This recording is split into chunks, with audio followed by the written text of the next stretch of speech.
Som Peter Jánošík, včelár z Liptova a som víťaz prvého ročníka Fiat Profesionál hľadá profíka. Vyhral som túto dodávku Fiat Scudo. Veľmi som si zvykol na jej užitkové vlastnosti, hlavne na prevoz veľkého množstva materiálov, ale aj komfort pri jazde s rodinou.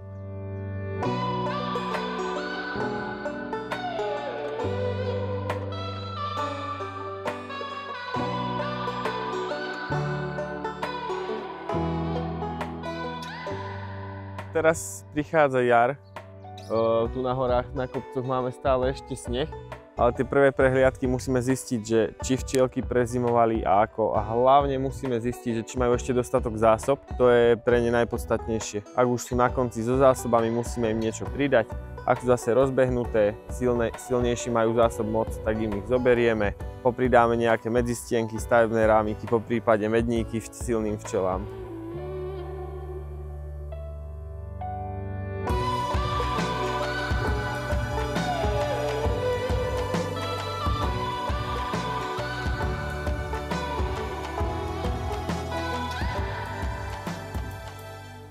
Ja si myslím, že včely majú jar ešte radšej ako ľudia, keďže my vonka v zime chodíme a tie včielky naozaj celú zimu čakajú zavreté dnu a už len čakajú na tie prvé krásne jarné teplé dni, kedy môžu vyletieť z úľa.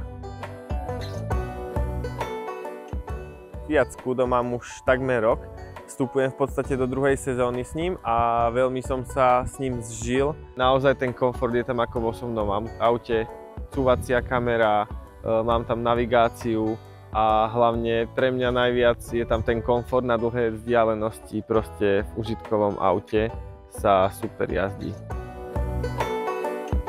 Ja si myslím, že včielky vzhľadom na dobu, aká je, sú veľmi dobré na tom, veľmi silné, pripravené na sezónu a ja tiež, tak dúfam, že všetko ostatné vyjde.